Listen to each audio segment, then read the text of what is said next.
Okay, so, well, I certainly appreciate being invited here, and got a shiver from some of the previous speakers, some inspiring stuff. I'll start with why, okay? So I wrote this book in 1991. If you write a technical book, you generally don't get to choose the title, so it was somebody else's idea to call it the complete book of PC and LAN security. I just called it the Stephen Cobb book, but they thought complete book sounded better. And of course, the one thing that actually drew me to technology, computer technology, digital technology in the first place was that nobody will ever know all of this. So it's a realm of human endeavor where the ability to learn things will stand you in good stead, because nobody's going to know all there is about digital technology. And certainly you're never going to know everything there is to know about security. But anyway, a kind of scary thing happens when you write a book. People assume you know what you're talking about. You become an expert. And I have tried in the 25 years since that came out to live up to that. But why did I do that? I'd actually been writing other books, how to use 123, how to use Excel, because I really love the technology. Computer technology arrived in my life at just the right time. I'd had a liberal arts education. I was knocking around different jobs. There weren't really many openings for a romantic poetry lecturer after the oil crisis of the 70s. The 80s came along and I was collecting loans for banks and doing all sorts. I became a tax inspector. Actually, through tax inspection, I came across computers. The oil companies that I was auditing were some of the first to use the PC. And literally, the first time I saw a spreadsheet, it was a revelation. This will change things, I thought, so I got into it. I wrote some books about how to use the stuff because the manuals back then were terrible and nobody knew how to use the stuff, and I did some classes and training. Because I thought this technology can make a huge difference to people, and it's going to improve the world. And then I got invited to hook some computers together in a network. And that was a revelation too, because as soon as you combine the two things, you create security problems. You have the problem of wanting to share some things but not other things, which is one of the basic challenges of computer security and privacy, which we have today many times X. So that's why I got into it. This is where I work. I'm in the one on the right-hand side. I work for a company called ESET, which was started actually more than 25 years ago, but actually founded as a company 25 years ago in Bratislava, which is where the office on the other side is. And that's the world headquarters. Downtown in Little Italy with the jacaranda blossoms is ESET North America. That's the North American headquarters. Globally, there are about 1,000 employees, about 200 here in North America. We protect over 100 million systems worldwide in about 180 countries. I have the most fantastic job, though, because this company has as its slogan, enjoy safer technology. It's all about making the most out of the technology. We don't do security because we don't like computers. We do security because we love computers. And I actually get paid to research this thing that I've been into for the last 25 years. I have a small team here in North America, and we have the privilege of seeing all of the research that's done around the world by the company and trying to make sense of that and translate that into practical terms for companies and consumers in terms of what it means for their security, digitally speaking. So that's how I ended up, oddly enough, at something called a TEDx talk this year, of which this is a modified version. This year's TEDx in San Diego was about the future. What do we see for the future 2020? How do we see things? And I started to look at this and see, what do I see for the future? I see right now a lot of cybercrime, which is really depressing. All of these organizations have been hacked in some way or another, causing lots of damage.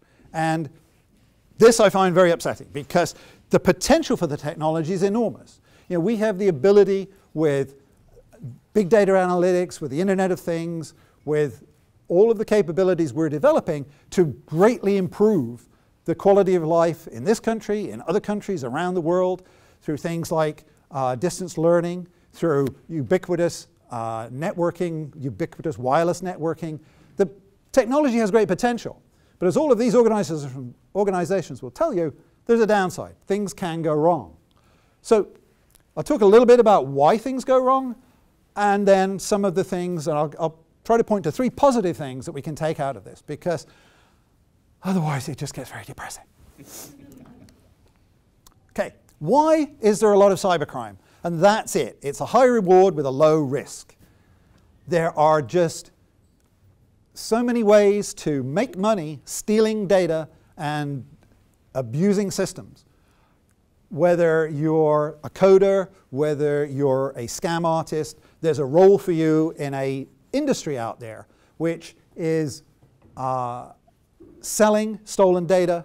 It's selling the tools and the services to do cybercrime, and is very low risk. For example, the people who stole the Target credit card data in the first few months made over $50 million selling that data online. That's more money than all the bank robbers in America made that year. And some of them got shot, and some of them died from their wounds. I have yet to find the story of a hacker who got shot and killed. Identity thieves, and you say, oh, well, these are guys in other countries doing this to us. These guys here are mainly domestic. $5 billion a year we lose through tax identity theft, which is another form of cybercrime fed by the guys who steal the data that you abuse to steal information from the IRS. And this is just kind of a graph, a few sticks sticking on the end. I'm trying to extend this. We're actually doing a terrible job of tracking in this country how much bad stuff goes on. But bank robberies, as you can see, are coming down. Way down. And now, just what... No, I'll back off a little bit here, Stephen. My wife would say, Stephen, we don't know how much was stolen in last year or the year before, because the FBI lost the numbers. But basically, it's just going down and down in terms of bank robberies. The other set of numbers is, it comes from the Internet Crime Complaint Center, which is part of the FBI, and that's the hundreds of millions of dollars that people are reporting lost through cyber fraud of some kind or another. So we have a great potential future, but we have really a kind of depressing present. And our challenge, as I see it, is to get out of the ditch. What's this thing doing in the ditch? It's there because it was shipped, 1.4 million vehicles were shipped by Chrysler Fiat with a really badly thought out set of computer systems on there, which were easily hacked. With a cell phone and a laptop computer from miles away, somebody was able to take control of this vehicle to where it went in the ditch. Right? And we've got a combination of bad guys out there who are heavily motivated to make lots of money, and then we have a lot of digital products that we're shipping, quite frankly, with a lot of holes in them. Not just these things. These things. You know, email is really a lot worse than it could be. Email could have been a great thing if we'd really thought about the protocols for it about 15 years ago and straightened them out. Now, I get an email on here from my bank telling me that I need to change my password. But it's not my bank. It's some guy who wants to steal money. I get an email saying my frequent flyer points are about to expire in my favorite airline. But it's not from my airline. It's from guys who want to scam me. And sadly, it mainly is guys that are doing this. We have holes in the technology. We have holes in... Most people here get their internet at home through a router. A lot of those routers have holes in them that the bad guys are only too eager to exploit, to distribute spam, to attack other systems on the internet, to steal personal information which comes in and out of your house. And as more of us have these smart devices, our smart refrigerators, smart thermostats, smart TVs, sending information through home routers, we're seeing more and more of the bad guys attacking those home routers and taking advantage of the holes that are in them when they're shipped. So a couple of years ago, I was getting very exercised about this, and I said to my wife, when we catch the guys that are doing this, we need to put them in jail and throw away the key. And she said, well, do harsh prison sentences actually make a difference? Do they actually deter criminals? I don't know. I didn't know. I thought, I'm going to have to find out. So I went back to school, and I fortunately worked for a company that supports higher education for employees. So I enrolled at the University of Leicester Criminology Department in England, which happens to be just down the road from where my mum lives, and I started to learn about criminology.